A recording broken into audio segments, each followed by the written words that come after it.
Quotes. ಸರ್ಫಾ coats.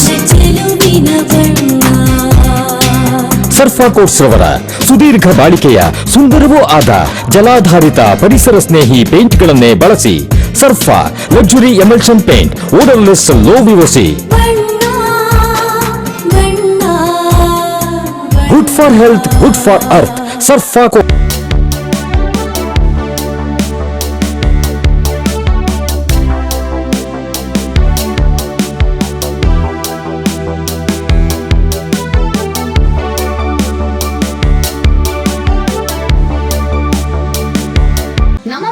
ಶಿವಮೊಗ್ಗದಲ್ಲಿ ತಯಾರಾದ dairy fresh ice cream, pure milk ಬಳಕೆ, ರಿಯಲ್ ಫ್ರೂಟ್ಸ್ ನ ನೈಜ ಸವಿ, ನ್ಯಾಚುರಲ್ ಕಲರ್ಸ್ ಮಾತ್ರ, ಯಾವುದೇ ಆಡೆಡ್ ಕಲರ್ಸ್ ಇಲ್ಲ. 15 ವರ್ಷಗಳ ನಂಬಿಕೆಯ ಸೇವೆ, ರುಚಿಯಲ್ಲಿ ಟೇಸ್ಟಿ, ಆರೋಗ್ಯದಲ್ಲಿ ಬೆಸ್ಟ್. ನಮ್ಮ ಊರಿನ ಹೆಮ್ಮೆ, ನಮ್ಮ ರುಚಿಯ ಆಯ್ಕೆ ಡೈರಿ ಫ್ರೆಶ್ ಐಸ್ ಕ್ರೀಮ್. ಹುಬ್ಬಳ್ಳಿಯಲ್ಲಿ ಮಗಳು ಬೇರೆ ಜಾತಿಯವನ ಜೊತೆ ಮದುವೆ ಆಗಿದ್ದಾಳೆ ಅನ್ನೋ ಕಾರಣಕ್ಕಾಗಿ ತಂದೆನೇ 7 ತಿಂಗಳು ಗರ್ಭಿಣಿಯನ್ನ ಕೊಲೆ ಮಾಡಿರುವಂತಹ ಘಟನೆ ದೇಶದ ಗಮನವನ್ನು ಸೆಳೆದಿದೆ. ಈ ಘಟನೆ ನಡೆದು 48 ಗಂಟೆಗಳ ಕಳೆದ್ರೂ ಯಾವೊಬ್ಬ ಬಸವಾದಿ ಶರಣರು, ಮಠಾಧಿಪತಿಗಳು ಅಥವಾ ಬಸವಣ್ಣನ ಹೆಸರಿನ ಸಂಘಟನೆಗಳು ಇದನ್ನು ಖಂಡಿಸಿಲ್ಲ ಅಂತ ಶಿವಮೊಗ್ಗದಲ್ಲಿ ದಲಿತ ಸಂಘರ್ಷಣ ಸಮಿತಿ ಅಂದ್ರೆ DSS ಗಂಭೀರವಾಗಿ ಆರೋಪ ಮಾಡಿದೆ. ಶಿವಮೊಗ್ಗದಲ್ಲಿ ಪತ್ರಿಕಾಗೋಷ್ಠಿ ಕರೆದು ಮಾತನಾಡಿದ DSS ರಾಜ್ಯ ಸಂಚಾಲಕ ಎಂ ಗುರುಮೂರ್ತಿ, ಕೊಲೆಯಾದ ಯುವತಿಯ ಪತಿಗೆ ಸರ್ಕಾರ ಕೂಡಲೇ ಸೂಕ್ತವಾದ ಭದ್ರತೆಯನ್ನು ಕೊಡಬೇಕು ಅಂತ ಒತ್ತಾಯಿಸಿದ್ರು. ಇದ್ರ ಜೊತೆಗೆ ಸ್ವಾತಂತ್ರ್ಯ 70 ವರ್ಷಗಳಾದ್ರೂ ಈ ದೇಶದಲ್ಲಿ ಜಾತಿ ವ್ಯವಸ್ಥೆಯನ್ನು ಹೋಗಿಲ್ಲ ಅನ್ನೋದಕ್ಕೆ ಇನಾಮ್ ವೀರಾಪುರದ ಈ ಮರ್ಯಾದೆ ಹತ್ಯೆ ಸಾಕ್ಷಿ. ಇದು ಇಡೀ ನಾಗರಿಕ ಸಮಾಜ ತಲೆ ತಗ್ಗಿಸುವಂತಹ ಘಟನೆಯಾಗಿದೆ. ದೇಶದಲ್ಲಿ ಜಾತಿ ವ್ಯವಸ್ಥೆ ಇಲ್ಲ ಅಂತ RSS ನ ಮೋಹನ್ ಭಾಗವತ್ ಅವರು ಹೇಳಿಕೆ ನೀಡ್ತಾರೆ. ಈ ಸಂದರ್ಭದಲ್ಲೇ ಇಂತಹ ಘೋರ ಜಾತಿ ಕೊಲೆಗಳು ನಡೀತಾ ಇವೆ. ಈ ಬಗ್ಗೆ ಮೋಹನ್ ಭಾಗವತ್ ಸೇರಿದಂತೆ ಮಠಮಾನ್ಯದ ಸ್ವಾಮೀಜಿಗಳು ಮೌನ ಮುರಿದು ಮಾತಾಡಬೇಕು ಅಂತ ಆಗ್ರಹಿಸಿದ್ರು. ಇದೇ ಸಂದರ್ಭದಲ್ಲಿ ವಕೀಲ KP ಶ್ರೀಪಾಲ್ ಮಾತನಾಡಿ, ತನ್ನ ಮಗಳು ಪರಿಶಿಷ್ಟ ಜಾತಿಯ ಹುಡುಗನನ್ನ ಮದುವೆ ಆದ್ಲು ಅನ್ನೋ ಸಿಟ್ಟಿಗೆ 7 ತಿಂಗಳ ಗರ್ಭಿಣಿ ಮಗಳನ್ನೇ ಆಕೆಯ ತಂದೆ ಭೀಕರವಾಗಿ ಕೊಲೆ ಮಾಡಿರೋದು ನಮ್ಮ ಸಮಾಜದ ಜಾತಿ ವ್ಯವಸ್ಥೆಯ ಕರಾಳ ಮುಖವನ್ನ ಬಯಲು ಮಾಡಿದೆ ಅಂತ ಕಳವಳ ವ್ಯಕ್ತಪಡಿಸಿದ್ರು. ಒಂದು ಸಣ್ಣ ಬ್ರೇಕ್ ಆದ್ಮೇಲೆ ಮುಖಂಡರು ಏನ್ ಮಾತಾಡೋದು ಅಂತ ಕೇಳೋಣ ಬನ್ನಿ.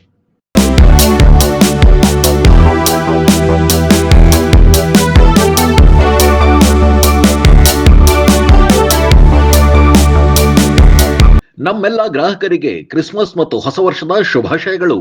ನಮ್ಮಲ್ಲಿ ಕ್ರಿಸ್ಮಸ್ ಹಬ್ಬದ ಪ್ರಯುಕ್ತ ಕ್ರಿಸ್ಮಸ್ ಪ್ಲಮ್ ಕೇಕ್ಸ್ ಹಾಗೂ ಹೊಸ ವರ್ಷದ ಕೇಕ್ಗಳು ಕೈಗೆಟುಕುವ ದರದಲ್ಲಿ ಲಭ್ಯವಿದೆ.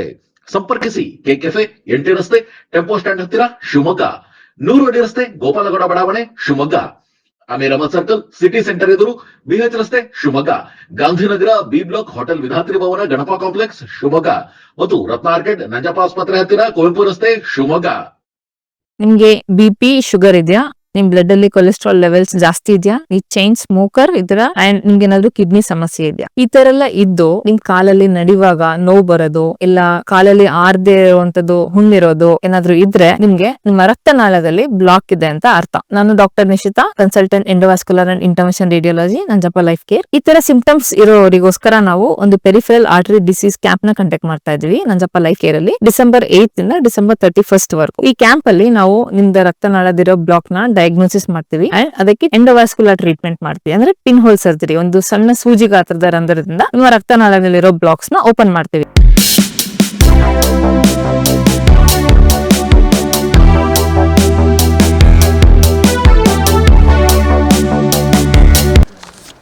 ಹುಬ್ಳಿ ತಾಲೂಕಿನಲ್ಲಿ ಇನಾಮ್ ವೀರಾಪುರ ಎಂತಕ್ಕಂಥ ಗ್ರಾಮದಲ್ಲಿ ಮಾನ್ಯ ಪಾಟೀಲ್ ಎಂತಕ್ಕಂತಹ ಒಂದು ಹೆಣ್ಣು ಮಗಳನ್ನು ಅತ್ಯಂತ ಭೀಕರವಾಗಿ, ಬರ್ಬರವಾಗಿ ಅವರ ಸ್ವಂತ ತಂದೆಯೇ ಕೊಲೆ ಮಾಡಿರುವ ಕೃತ್ಯವನ್ನು ಕರ್ನಾಟಕದಲ್ಲಿ ಸಂಘರ್ಷ ಸಮಿತಿ ತೀವ್ರವಾಗಿ ಖಂಡಿಸುತ್ತದೆ. ಈ ಮಾನ್ಯ ಪಾಟೀಲು ಲಿಂಗಾಯತ ಸಮುದಾಯಕ್ಕೆ ಸೇರಿರ್ತಕ್ಕಂಥ ಹೆಣ್ಣುಮಗಳು. ಈ ವಿವೇಕಾನಂದ ದೊಡ್ಡಮನಿ ಅಂತಕ್ಕಂಥವರು ಪರಿಶಿಷ್ಟ ಜಾತಿಯ ಮಾದಿಗ ಸಮುದಾಯಕ್ಕೆ ಸೇರಿದಂಥವರು. ಇವರಿಬ್ಬರೂ ಕೂಡ ಓದಬೇಕಾದ್ರೆ ಈ ಪ್ರೀತಿಯನ್ನು ಮಾಡಿ ಇಬ್ಬರೂ ಕೂಡ ಮದುವೆಯಾಗಿ ಆ ಊರನ್ನು ಬಿಟ್ಟು ಅವರ ಸಂಬಂಧಿಕರ ಮನೆಯಲ್ಲಿ, ಆ ವಿವೇಕಾನಂದ ದೊಡ್ಡಮನಿಯವರ ಸಂಬಂಧಿಕರ ಮನೆಯಲ್ಲಿ ಅವರು ಇರ್ತಾರೆ.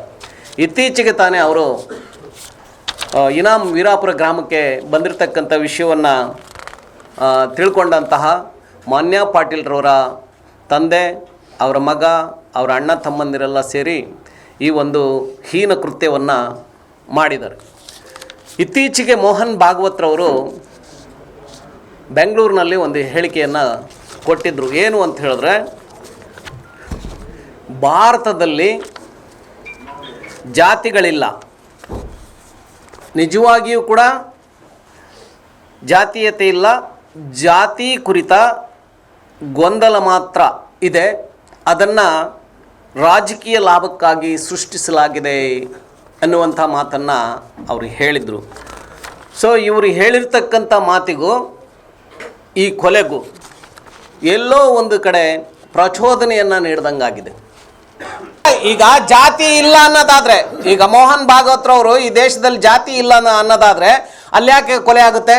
ಅಲ್ಲ ಕೊಲೆ ಅವ್ರು ಕೇಳಿಕೊಂಡು ಅಥವಾ ಅವ್ರ ಮನೆ ಹತ್ರ ಹೋಗಿ ಹೇಳಿ ಮದುವೆ ಇದು ಮರ್ಡರ್ ಮಾಡಪ್ಪ ಅಂತ ಹೇಳೋದಕ್ಕೆ ಸಾಧ್ಯನೇ ಇಲ್ಲ. ಆದರೆ ನಾವು ಆಡ್ತಕ್ಕಂಥ ಒಂದೊಂದು ಮಾತುಗಳು ಕೂಡ ಜನರ ಮನಸ್ಸಲ್ಲಿ ವರ್ಕ್ ಮಾಡುತ್ತೆ. ಹಾಗಾಗಿ ಹೌದು ಸರ್, ನಾವು ಅದನ್ನೇ ಹೇಳ್ತಾ ಇರೋದು. ಇವತ್ತು ಸಂವಿಧಾನದ ಮೂಲಕ ಸಮಾನತೆಯನ್ನು ತಂದಂತ ಬಾಬಾ ಸಾಹೇಬ್ ಅಂಬೇಡ್ಕರ್ ಅವರು ಬರೆದಿರ್ತಕ್ಕಂಥ ಸಂವಿಧಾನವನ್ನು ಬುಡಮೇಲು ಮಾಡಿ ಮತ್ತೊಮ್ಮೆ ಜಾತೀಯತೆಯನ್ನ ಭೀಕರವಾಗಿ ತುಂಬುವಂತ ಕೆಲಸವನ್ನ ಈ ದೇಶದಲ್ಲಿ ಸಂಘ ಪರಿವಾರದವರು ಮಾಡ್ತಾ ಇದ್ದಾರೆ. ಅದಕ್ಕೋಸ್ಕರ ನಾನು ಇವನ್ನೆಲ್ಲವನ್ನು ಕೂಡ ನಾನು ಇಲ್ಲಿ ಪ್ರಸ್ತಾಪ ಮಾಡ್ತಾ ಇದ್ದೀನಿ.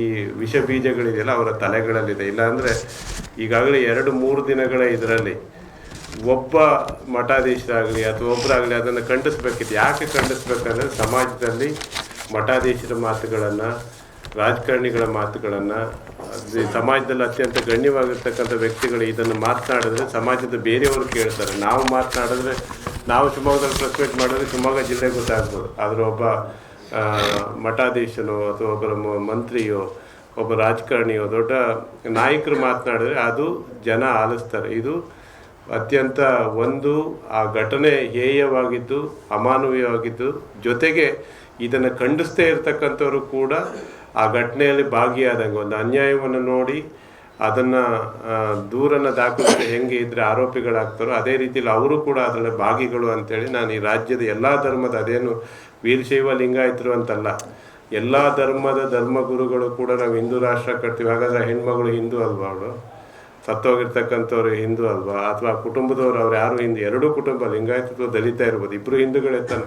ಅದನ್ನು ಖಂಡಿಸ್ಬೇಕಿತ್ತು. ಈಗ ದೇಶಾದ್ರಿಯವರು ಹೇಳಿದ್ರು ಬಾಂಗ್ಲಾದೇಶದ, ನಾವೇನೇ ಹೇಳಿದ್ರು ಬಾಂಗ್ಲಾದೇಶದ ಯಾಕೆ ಮಾತಾಡಿದ್ದಾನೆ ವಿಲ್ಮತ್? ಎಲ್ಲ ಕೊಲೆಗಳು, ಎಲ್ಲ ಹಿಂಸೆಯೂ ಕೂಡ ತಪ್ಪೇ.